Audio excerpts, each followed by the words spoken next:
오전에 말씀은 잠언서에 대한 이야기를 잠깐 나누었어요. 잠언서 하면은 지난 시간에 잠언서를 볼 때에 어떤 내용을 다뤘습니까? 우리가 호랑이를 잡으려고 하면 어디에 가서 호랑이를 잡을 수 있어요? 그죠? 산에 가서 호랑이를 잡죠. 그러나 산에서 호랑이를 잡을 수 있는 환경이 아니에요. 호랑이는 그 용맹함과 그 태생, 그 본성을 산이라는 그 험악한 산에서 최고조의 실력을 발휘하는 거예요. 그래서 그 속에서 우리가 가서 싸운다. 돼요, 안 돼요? 절대로 안 됩니다. 그래서 이 호랑이를 잡기 위해서는 어디로 끌고 내려와야 됩니까? 들판으로 데려와야 돼요. 오늘날 우리에게 있어서 들판은 어느 곳을 들판이라 할 수 있습니까? 그렇죠. 다윗이 골리앗과의 싸울 때에 다윗은 그 골리앗을 어디로 데려가는 거예요? 하나님에게로 가져가는 거죠. 하나님으로 가져가는 그 비결이 다윗은 골리앗을 보면서 무엇으로 규정합니까? 이 할례 받지 못하는 자, 그렇죠? 할례 받지 못하는 자가 어떻게 하나님을 모욕할 수 있느냐? 다윗은 할례에 대한 이야기를 이 골리앗과의 싸움에서 이야기를 해요. 할례가 뭐죠? 할례가 뭘까요?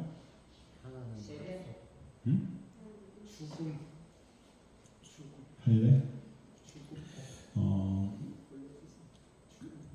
보통 할례를 행한다, 그렇죠? 할례를 행하게 되었을 때에 다윗은 이 골리앗과의 싸움을 할례에 대한 이야기를 하고 있다는 거예요. 그걸 보면서 아니 할례와 지금 다윗과 골리앗의 싸움에 무슨 의미가 있을까? 근데 끝까지 다윗은 이 할례 받지 못한 자라는 표현을 계속 쓴다는 거예요. 할례라는 표현은 어찌 보면 지금 다윗과 그죠? 다윗과 그리고 골리앗 할례라는 것은 마치 골리앗이 존재하지만 골리앗의 존재 자체를 말하는 겁니까? 깡그리 무시하는 이 행위, 그죠? 그러면서 뭘 보게 되어지는 거예요?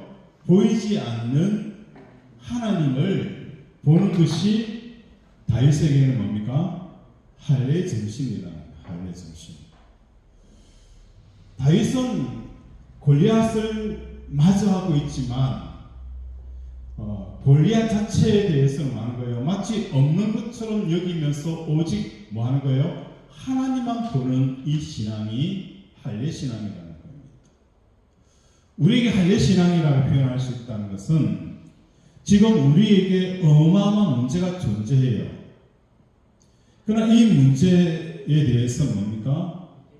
이 문제를 아예 깡그리 무시해버리고 하나님을 보는 상태가 내가 뭡니까? 할례를 받은 자의 마음이라는 거예요. 할례 받은 자의 마음. 쉽게 말해서 할례라고 표현하면은 의학적으로 어떻게 하죠?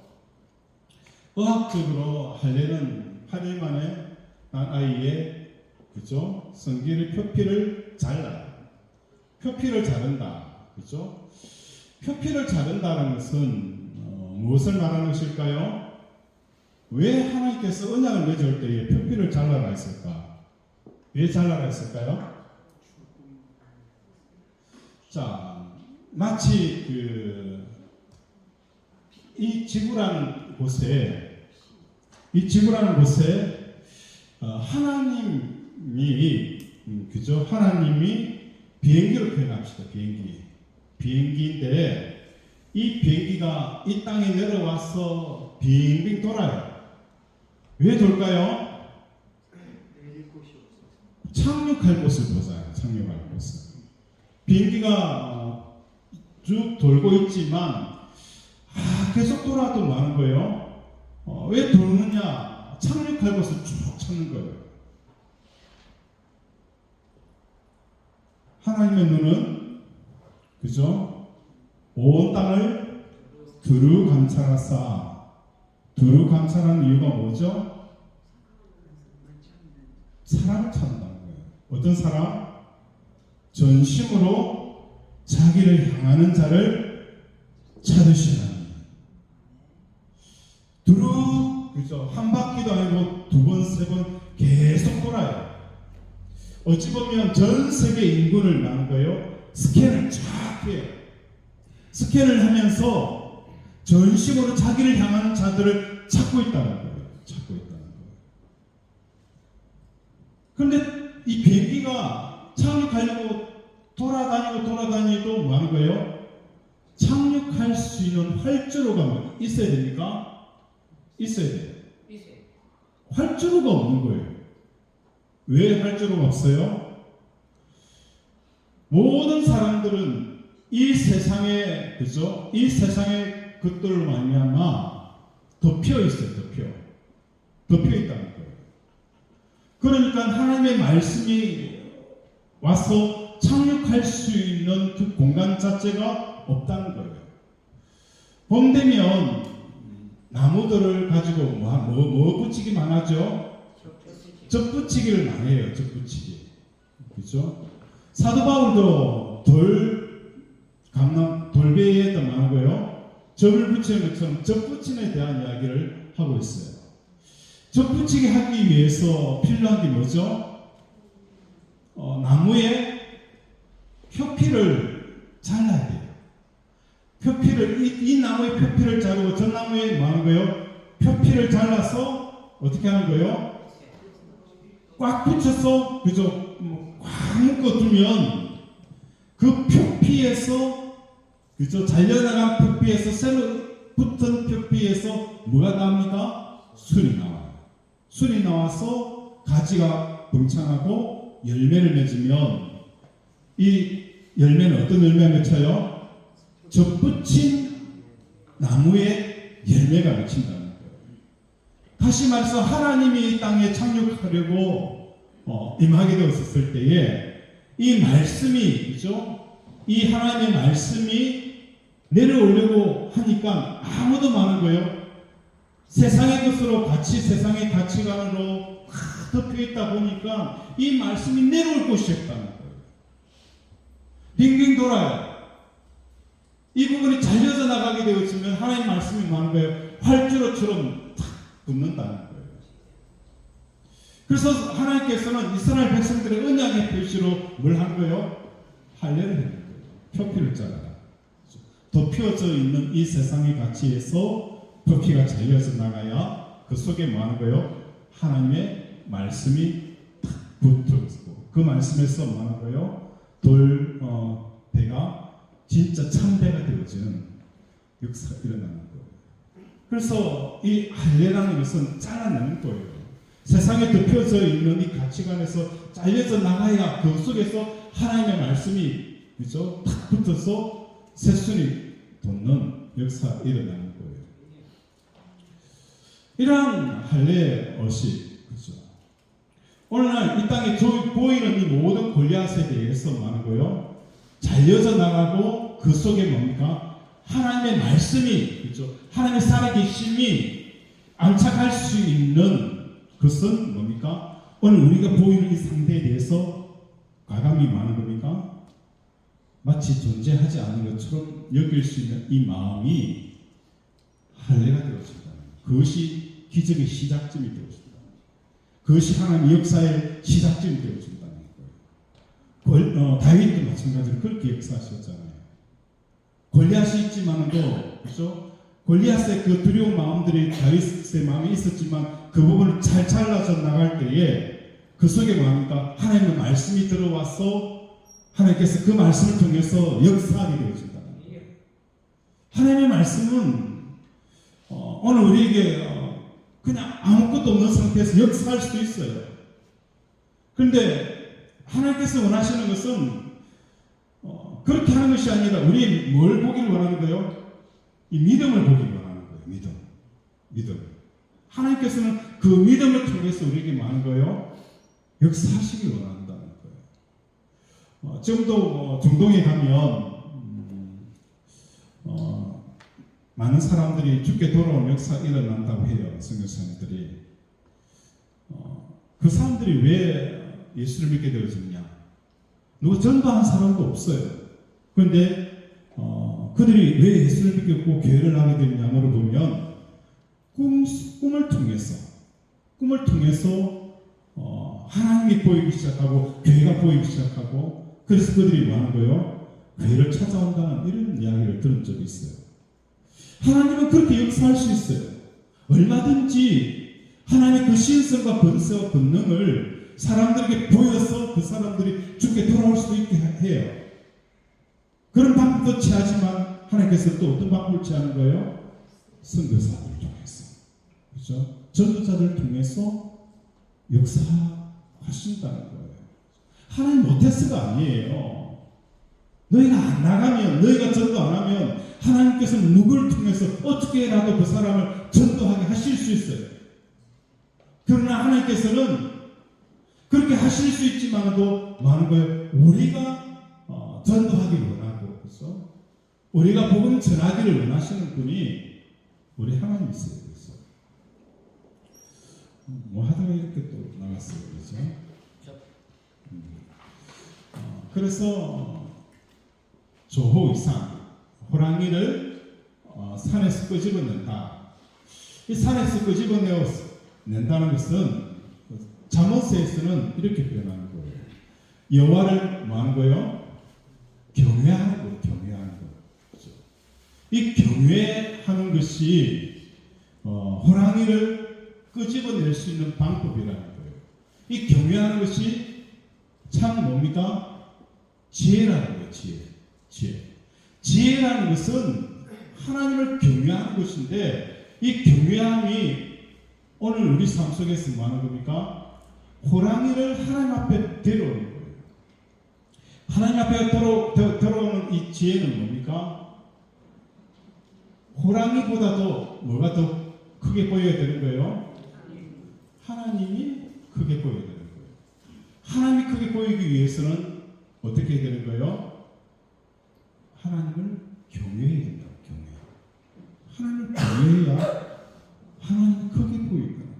이 경외라는 표현은 아브라함이 뭘 할 때에 경외라는 표현을 썼습니까? 이삭을 드릴 때, 이삭을 드릴 때에 내가 이제야 나를 경외하는 줄 알겠노라라고 표현을 하고 있어요.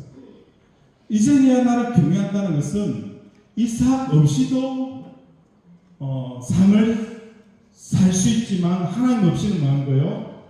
살 수 없다는 이것이 경외라는 거예요. 다시 말해서 하나님 난 돈이 있고 하나님도 있고 그래야 내 신앙생활 할 수 있습니다. 이게 아니라 하나님 난 돈 없어도 살 수 있지만 하나님 없이는 살 수 없습니다. 하나님 나 건강 없이도 살 수 있지만 하나님 없이도 살 수 없습니다. 이 고백이 진짜 하나님을 경외하는 거예요. 하나님 내가 사업에 성공해야 하고 예수도 믿어야 됩니다. 그러나 사업이 그저 안 되더라도 그저 사업 없이도 살 수 있지만 하나님 없이는 살 수 없습니다라는 이 마음이 많은 겁니까? 하나님을 경외하는 거예요. 이게 지혜라는 거예요. 지혜. 여러분이 왜 인생이 불행하게 되었느냐? 왜 인생이 계속 다람쥐 쳇바퀴로 살아가는 이유가 뭐냐? 이 지혜가 없다는 거예요. 지혜.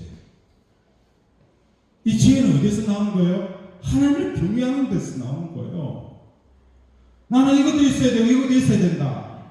이 마음을 가지고 사니까 여전히 어리석은 자의 삶을 살아가는 거예요. 한번 포기해 보십시오. 나 돈 없이도 살아도 하나님 없이 못 삽니다. 한번 이야기해 볼까요? 시작. 돈 없이 살아도 하나님 없이는 살 수 없습니다. 다시 한번 해봅시다. 시작. 돈 없이 살아도 하나님 없이는 못 삽니다. 이게 여러분의 진짜 고백이 되시기 원합니다. 그 고백을 우리 하나님이 듣고 얼마나 기뻐할까. 그래서 우리 윤주희 집사님 내가 잠잔다고 해서 이야기하는 것도 아니고 잘 되고 있기 때문에 내가 이야기하는 겁니다. 저 돈 없어도 돈 없이 살아도 하나님 없이 못 살아요. 아브라함이 이랬잖아요. 하나님 100세 낳은 이 이삭이 눈에 넣어도 아프지 않아요.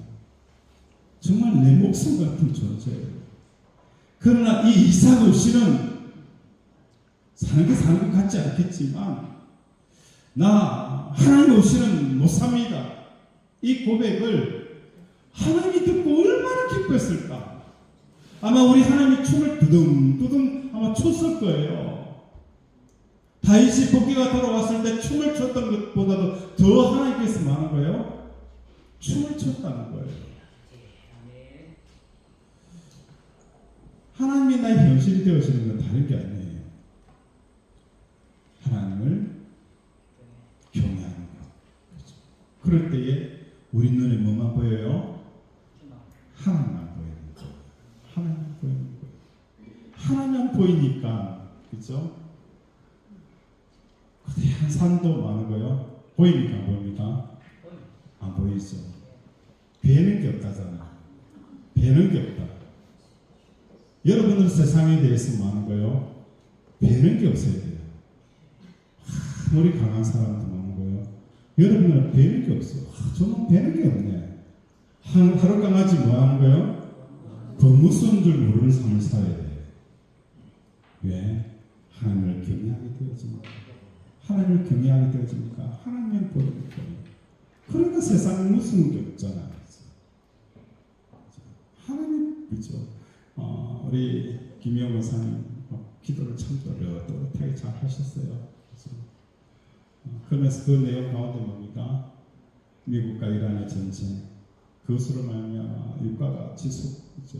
모든 생산 자재들이 올라가고 정말 힘들잖아요. 아마 예배 마치고 나서 월요일 한숨 푹 쉴 거예요. 월요일 또 어떻게 시작하지? 한 주간 정말 잘 견뎠는데 또 한 주간 또 어떻게 할까? 2차 협상에서 뭐 좀 뭐가 되는 줄 알았는데 그죠? 또 파토 났잖아요, 그죠? 파토 나고 뭐 있는 사람들은 잘 견디죠. 없는 우리들이 문제죠, 그죠? 그래도 뭡니까? 하나님을 경외하는 거예요. 하나님, 그래야 돈 없어 살아야. 그러나 하나님 없이 못 살아요. 이 경외하게 되어지면 그 전쟁에 대한 두려움들이 내 속에 뭡니까? 사라지게 되어지는 거예요. 자, 오늘은 어떤 내용을 다뤘어요? 오늘 잠언서 내용 어떤 내용이었습니까? 오늘 잠언서 어떤 내용이었어요? 응? 복이 많은 사람하고 독을 먹는 사람. 복이 많은 사람이 있고 독을 먹는 사람들이 있어요. 그래서 우리가 잠언서를 볼 때에 375개의 파편적인 그 경고들이 있어요. 쭉 나열되어져 있다 보니까 마치 뭡니까? 탈무드에 나오는 교훈집처럼 느껴져요. 잠언서를 보면서. 그리고 그 잠언서에 나타나 있는 375개의 내용들이 세상의 철학자들과 사상가들과 윤리가들이 그죠? 이야기한 내용들이 주제가 서로 겹칩니까? 안 겹칩니까? 겹쳐요. 그러면 겹친다 하여서 그 의미가 같은 것일까요? 다르다는 거예요. 다르게 보셔야 돼요. 왜냐하면 그 기독교인들이 탈무드를 참 좋아하는데 좋아해서는 안 돼요. 왜 탈무드의 내용에는 뭐가 없어요? 뭐가 없어요? 예수님이 없는 것도 없지만 더 중요한 것은 성령에 대한 문제예요. 성령에 대한 문제예요. 그죠? 탈무드에는 성령에 대한 이야기가 없어요. 이 성령이 왜 중요하냐? 성령 받은 사람과 성령 받지 못한 사람, 그죠? 같을까요? 다를까요? 달라요. 성경은 어떤 책입니까? 성령에 감동되어지는 책이에요. 성령이 성경의 저자예요. 성령이. 그렇죠? 성령의 저자로 의해서 쓰여진 이 성경과 성령 받지 못하는 철학자들과 사상가들이 이야기한 그 내용이 같을 수 있을까요? 같을 수가 없다는 거예요. 근데 이때까지 우리는 잠언서를 볼 때에 탈무드의 하나의 내용처럼 그렇게 우리가 잠언서의 내용을 봐왔다는 거예요. 그런데 잠언서의 내용은 이 375개의 파편적으로 서로 연관 없는 이 내용들은 무엇의 기준으로 이해해야 된다고요? 의인이라는 거예요. 의인. 솔로몬은 뭐죠? 의인이라는 거예요. 이 의인이라는 뜻은 어디서부터 시작이 되어집니까? 솔로몬이 1,000번제를 드렸잖아요. 그죠? 솔로몬이 1,000번제를 드렸어요. 그죠? 1,000번제를 드렸을 때 이 1,000번제의 의미가 뭐랬습니까? 1,000번제의 의미가 뭐랬습니까? 하나님께 솔로몬 자신이 드리는 것이다. 1,000번제는 하나님 앞에 지혜를 구하는 거잖아요. 지혜를. 그죠? 지혜라는 게 뭔가에 대한 이야기를 솔로몬이 하고 있어요. 이 지혜라는 것이 뭔가? 지혜를 어떻게 해서 얻느냐? 지혜를 얻을 수 있는 비결을 솔로몬은 1,000번제를 드렸다는 거예요. 황소 1,000마리를 드릴 때에 그 한 마리 한 마리가 곧 뭡니까? 내 자신이 제사를 드려지는 것과 동일시 여기는 거예요. 나는 죽을 때에 뭐가 많은 거예요? 하나님의 생각, 하나님의 말씀이 들리는 역사가 일어난다는 거예요. 하나님의 말씀이 들리는 거예요. 1,000번제가 드려졌을 때, 그렇죠? 지금 내가 사업을 구상하고 있을 때 그 사업에서 1,000번제라는 것은 뭐 하는 거예요? 이 사업에 대해서 내가 1,000이라는 뜻이 뭐죠? 횟수라는 개념도 있지만 1,000번제라는 것은 1,000번제는 횟수의 개념도 있지만 뭐죠? 1,000번제가 뭐죠? 앞에 번제 앞에 뭐가 붙었어요? 1,000이 붙었어요. 그러면 이 1,000은 뭘 꾸며주죠? 번제에 대한 이야기를 해주는 거예요. 1,000번제라는 것은 번제가 온전히 번제가 되어진다는 거예요. 온전히 번제가 되어지는 것, 완전한 번제가 이루어지는 것이 뭡니까? 1,000번제예요. 그렇죠? 예를 들어서 내가 사업의 문제가 있잖아요. 사업의 문제에서 처음에는 100% 이런 큰일 났다 이런 마음이 있는데 한번 번제를 드리면 많은 거요. 90%는 큰일 났다고 하다가 10%는 뭐예요? 그래도 하나님 살아계시는데, 하나님이 역사하시는데, 하나님이 많은 거예요. 나는 하나님을 찾는데, 라는 이 퍼센테이지가 계속 많은 거. 번제를 드리면 드릴수록 이제는 10%에서 90% 완전히 역전이 되어집니다. 그리고 나서 완전한 1,000번제가 되어지면 이 사업이 통해서 큰일 났다라는 생각 자체가 문제가 뭐가 되어지는 거예요? 더 이상 문제로 여기지 않는 이 상태가 뭡니까? 1,000번제를 드립니다. 내가 저 사람 때문에 내가 분노를 했다. 그 1,000번제를 드렸다는 것은 뭐하는 거예요? 그 사람을 통해서 내가 분노가 완전히 많은 거예요. 사라질 뿐만 아니라 오히려 그것에 대해서 감사와 기쁨이 바뀌는 역사가 일어나는 게 뭡니까? 1,000번제라는 거예요. 그래서 성경은 우리에게 아침 저녁으로 뭐 하기를 원하는 거예요? 상번제를 드리기를 원하는 거예요. 아침에 일어날 때에 하나님 저녁에 가졌던 많은 거예요. 이런저런 계획들과 이런 두려움들이 있잖아요. 그걸 많은 거예요. 번제를 통해서 그 마음들을 죽이는 거예요. 그렇죠? 그러면 하루의 삶 속에서도 많은 거니까 그것에 대한 두려움들을 극복하는 거예요. 그래서 저녁에도 또 많은 거예요. 완전히 죽지 못하는 그 10%, 30%의 두려움이 있을 때에도 많은 겁니까? 번제로 하나님 앞에 하나님 내가 이것을 번제로 드립니다. 그렇게 하루에 2번씩 상번제를 한번 들어보시기 바랍니다. 여러분 삶 속에서 아침에 눈 뜰 때에도 하나님 오늘 이런저런 걱정과 이런저런 염려가 있습니다. 이거 내가 십자가에서 예수님과 함께 죽습니다. 그래서 이 표현을 저는 좋아해요. 내가 없는 삶. 내는 뭐죠? 내가 없는 삶 뭐죠? 내가 없는 삶이 뭐죠? 내가 없는 삶이 뭐죠? 내가 없는 삶은 그죠? 자기를 부인하고 자기 십자가를 지는 내가 없는 삶은 뭐라고요? 내가 없는 삶이에요. 이해됩니까? 내가 없는 거는 어렵게 생각할 필요 없어요. 아무 생각이 없는 삶, 내가 없는 삶을 살아가면은 자기를 부인하는 거예요. 자기 부인이 어려운 건 아니에요. 우리는 하루에 몇만 가지를 생각하겠어요? 5만 가지 생각하는 거예요. 5만 가지. 우리는 끊임없이 5만 가지 생각하는 거예요.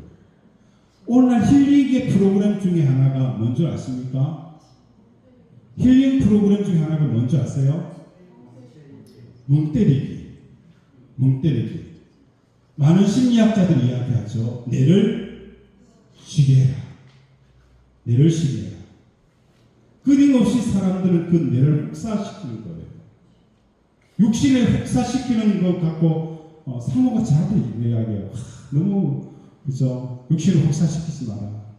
자기는 뇌를 혹사시키는 거 나 아무 말을 안 합니다. 자기는 뇌를 혹사시키는 거예요. 뭐 때문에? 머리를 넣었어. 뇌를 혹사시키는 거예요. 자기를 부인하는 것은 뭐라고요? 내가 없는 삶은 내가 없는 삶이다. 그렇죠? 내가 없는 삶을 살아봤어요. 그래서 제일 중요한 것은 내가 없는 삶은 아무 생각 없이 단순 노동을 해보면 머리가 많은 거예요. 힘을 얻어요. 힘을 얻어요. 그래서 머리를 팍 쓰는 사람은 무슨 노동을 해야 돼요? 육신 노동. 땀을 쫙 흘렸어요. 생각 없어요. 우리 한장님이 그랬어요. 한장님 학교 다닐 때 머리 아프다고 안수하고 뚜대리 쌓고 사시더라고요. 지금 아픈지 모르겠네. 어떻습니까? 좀 괜찮아요? 그래 아프시다가 퇴직하고 나서 뭘 했는지 아십니까? 밥차를 했어요. 밥차 운전을 했어요. 그죠? 밥차 운전을 했는데 와 하루가 왜 가는지 모르겠다는 거예요. 그럴 때 얼굴이 좀 환하고 좋더라고요. 그래서 사람은 뭡니까? 앉아있으면 공상 끓입니다. 집에 저 밖에 있으면 공상 끓어요. 나가서 말해요. 땀을 일하십시오. 땀을 일하시고 땀을 일하시면 머리가 많은 거예요. 말했어요. 그렇죠? 5만 가지 생각을 할 때에 우리 내가 얼마나 혹사당할까요? 그렇죠? 뭐 이야기하다 자꾸 이렇게 이야기하는지 모르겠어요. 그 어선이 충분히 이해를 했으니까 오늘 요한복음으로 들어갈게요. 자, 오늘 어떤 여인이 등장하고 있어요? 사마리아의 수가성 여인을 예수님이 만나게 되었어요. 자, 우리 16절 한번 읽겠습니다. 16절 시작.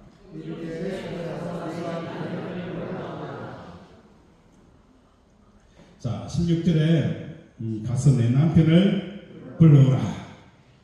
17절에 뭐죠?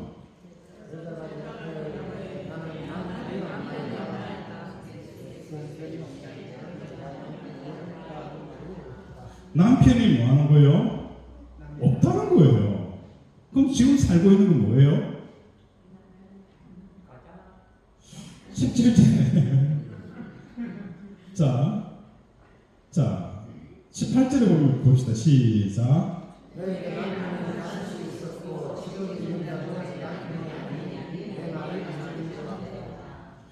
참 이상한 이야기를 많이 하죠. 어려운 이야기. 그래서 아니 그럼 솔직하게 이런 이야기해야 되는 거잖아요. 16절에 가서 내 아저씨를 불러와라. 내 아저씨를 불러가라. 동거남을 불러가라. 그죠? 애인을 데리고 와라. 이래 이야기해야 되잖아요. 왜 남편이라는 이야기를 합니까? 그죠? 18절에도 마찬가지예요. 너에게 남편이 다시 있었고 지금 있는 자는 내 동거남이지 않느냐? 이래 이야기를 해야 되잖아요. 왜 자꾸 남편이라는 이야기를 할까? 그죠? 남편. 그리고 이 여인은 지금 있는 남편이 뭐라는 거예요? 남편이 아니라는 거예요. 남편이든 남편이 아니에요. 무슨 이런 이야기를 할까? 이해가 돼요? 우리는 이 내용을 보면서 불륜에 대한 이야기에 대한 이야기들, 그죠? 생각을 하게 되었어요. 그런데 예수님께서는 단순히 이것을 불륜에 대한 이야기를 하는 것보다 더 의미가 깊은 내용을 하고 있어요.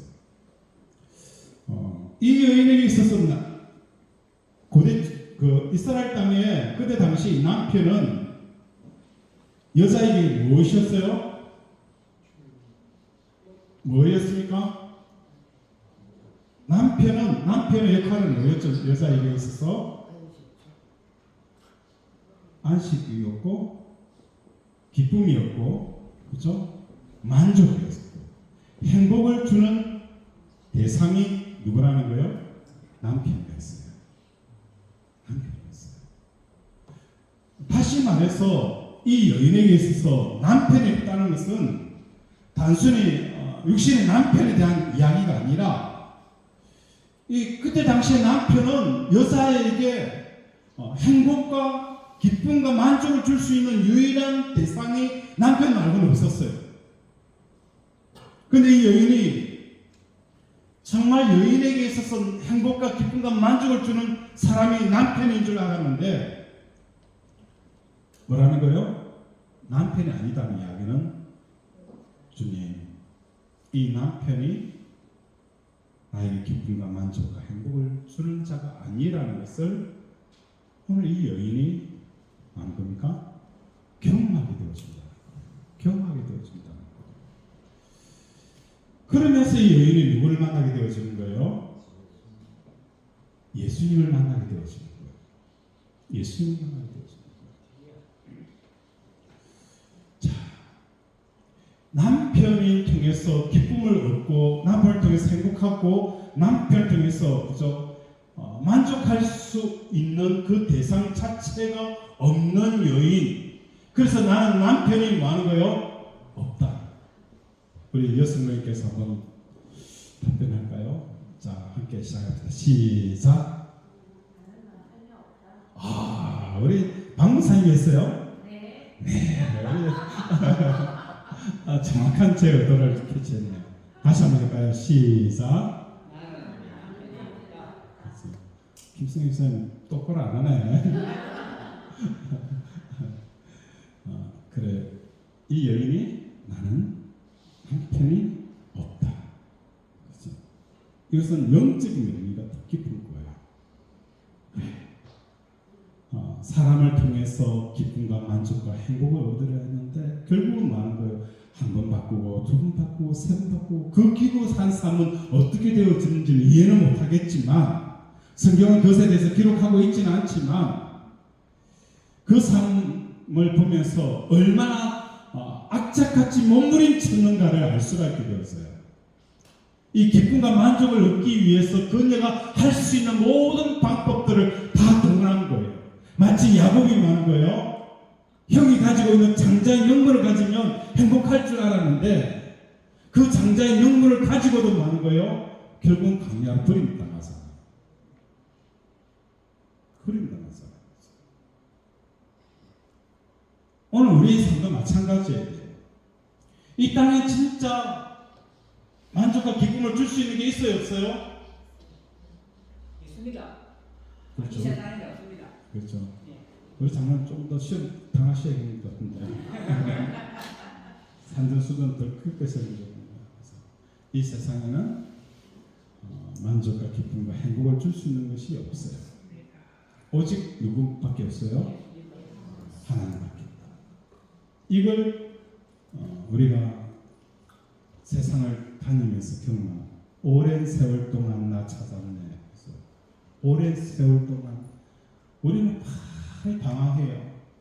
그렇죠? 여기 기웃거리고 저기 기웃거리면서 내가 나에게 행복을 줄 수 있는 것이 무엇인지 여기에 기웃거리보고 저기에 기웃거리보고 다 해봐도 많은 거예요. 이야, 정말 나에게 기쁨을 줄 수 있고 만족을 주고 행복을 줄 수 있는 것이 세상에 없구나. 그래서 이 여인처럼 나에게는 뭐가 없어요? 지금 있는 남편도 남편이 아니다라는 고백을 하게 되어줍니다. 이에 비해서 바리새인들은 어떤 사람들입니까? 세상의 중심에 있는 사람들이 바리새인들이었어요. 이 세상의 중심에 있는 사람들은 하나님의 나라는 이 세상과 이런 관계입니까? 이런 관계입니까? 하나님의 나라는 이런 관계예요. 세상의 나라와 하나님의 나라는 요 끝에 경계에 뭐한 거요? 접해져 있어요. 자, 여기에 중심에 누가 있다고요? 바리새인들과 그저 사두개인들. 이 남편이 없는 사람은 이 세상 중심에서 어디쯤 있어요? 경계, 세상 경계에 있는 사람들이에요. 그죠? 세리와 창기도 어디 있어요? 세상 경계에 있는 사람들이에요. 내가 언제 예수를 만났어요? 세상 중심에 있을 때에, 내가 잘 나갈 때에 예수 만났어요? 아니잖아요. 우리는 세상에서 뭐가 되어졌어요? 주변인이 되어졌어요. 그죠? 스불론과 납달리에서 누가 제일 먼저 예수를 만납니까? 바로 경계에 있는 사람들. 세상 경계에 있는 사람들이 누굴 만나는 거예요? 하나님의 나라를 제일 먼저 만나는 거예요. 그래서 오늘 우리의 마음도 마찬가지예요. 우리의 마음이 항상 어디에 가 있어야 되는 거예요? 세상 경계에 가 있는 거예요. 그러면 목사님, 내가 어떻게 세상 경계에 갈 수 있을까? 지금 가지고 있는 거 다 버리고 포기하고 없어야 되느냐? 가난하게 살아야 되느냐? 그러면 세상 경계에, 그죠? 옛날처럼 뭐예요? 그래야 세상 경계에 갈 수 있느냐? 그 길이 있어요. 뭐죠? 십자가라는 거예요. 십자가를 묵상하는 순간, 그렇죠? 우리는 우리의 마음 어디로 가는 거예요? 세상 경계에 가는 거예요. 세상 경계. 그 세상 경계에 가 있는 사람이 기업가가 십자가를 묵상하는 순간 그 마음이 어디로 가는 거예요? 세상 경계에 가 있어요.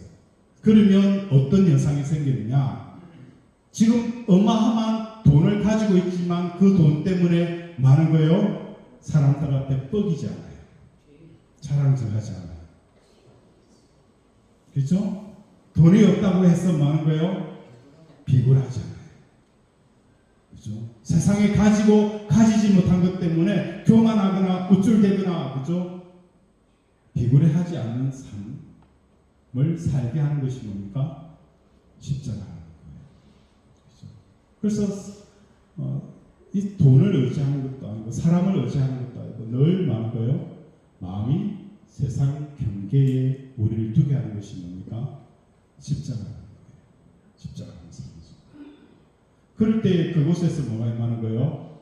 세상 경계에서 하나님의 나라를 임하게 되어지는, 하나님의 나라를 경험하게 되어지는 역사가 일어나게 되어진다는 것입니다. 오늘 이 여인은 내 남편을 불러라. 오늘 우리에게 묻습니다. 내 남편을 데려오라. 여러분 누굴 데려오시겠습니까? 누굴 데려오실래요?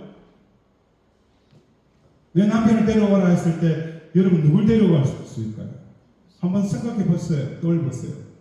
내 남편을 데려오라 했을 때 나에게 기쁨과 만족과 행복을 줄 수 있는 그 대상 누구를 생각할 수 있습니까? 예수님은 묻습니다. 이 남편이 진짜 내 남편이냐? 진짜 내 남편 맞아? 진짜 너에게 기쁨과 만족을 주디? 주디? 이거 말고요. 이거 말고 있어. 주더냐? 그렇죠? 여러분의 고백은 뭐죠? 주여, 내 남편이 아닙니다. 내 남편이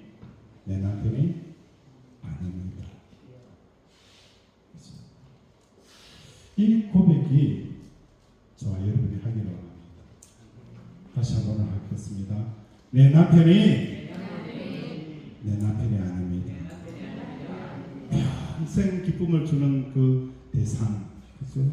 남편이라고 믿었던 그 대상이 이제는 깨달아야 되는 거예요. 내 남편이 아닙니다.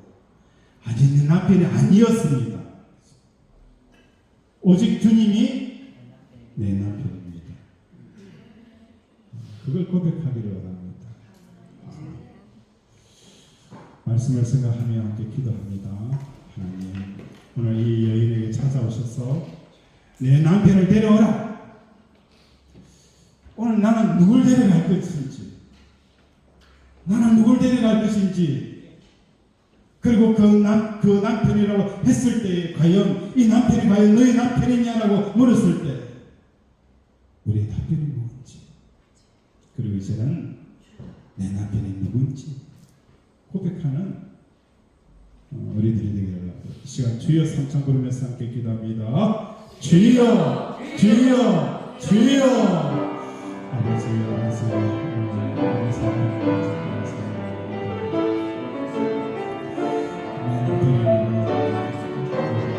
내 남편을 데려갔을 때 아버지, 내 남편을 아버지